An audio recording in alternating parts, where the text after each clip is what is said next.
Hello everyone, in the current session we will be discussing about the diluents such as mannitol, sorbitol, Avicel and sucrose based diluents.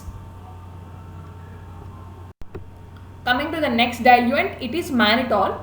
It is the most expensive sugar used as tablet diluent, and because of the characteristics such as negative heat of solution, slow solubility and pleasant feeling in the mouth, because of these characteristics, mannitol is employed in chewable tablets.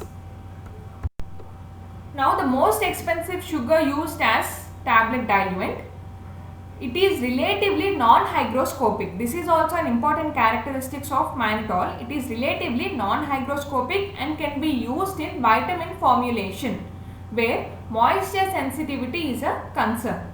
It also has low calorie content and it is non-carcinogenic. When it comes to demerits, mannitol has poor flow characteristics, and in order to overcome that, they require high lubricant levels. That is the only demerit when it comes to mannitol. Coming to sorbitol. Sorbitol is an optical isomer of mannitol. It is comparatively economical when compared to mannitol, and it is used along with mannitol to reduce the diluent cost. And similar to mannitol, it has low calorie content and it is non-carcinogenic. One of the demerits of sorbitol is it is hygroscopic. Mannitol is non-hygroscopic, whereas sorbitol is hygroscopic at humidities above 65% RH. Coming to the next diluent, sucrose and sucrose based diluents. The various examples and brand names of sucrose based diluents are SugarTab, DiPAC and NewTab. When it comes to composition, the SugarTab is mainly composed of 90 to 93% of sucrose plus 7 to 10% of invert sugar. When it comes to DiPAC, it is 97% of sucrose plus 3% modified dextrins.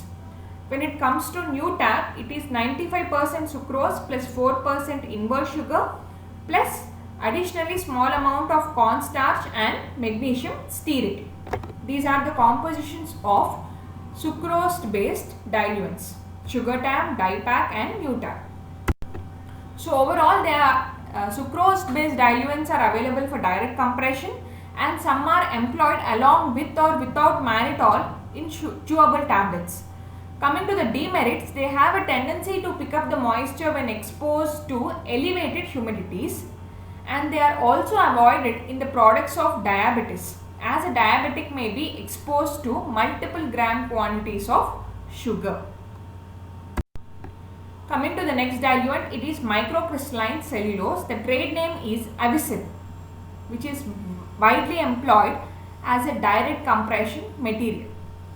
Coming to the grades, there are two grades of Avicel, that is pH 101 and pH 102. The pH 101 is powder form, whereas pH 102 is granular form. Please subscribe for further videos on GPAT.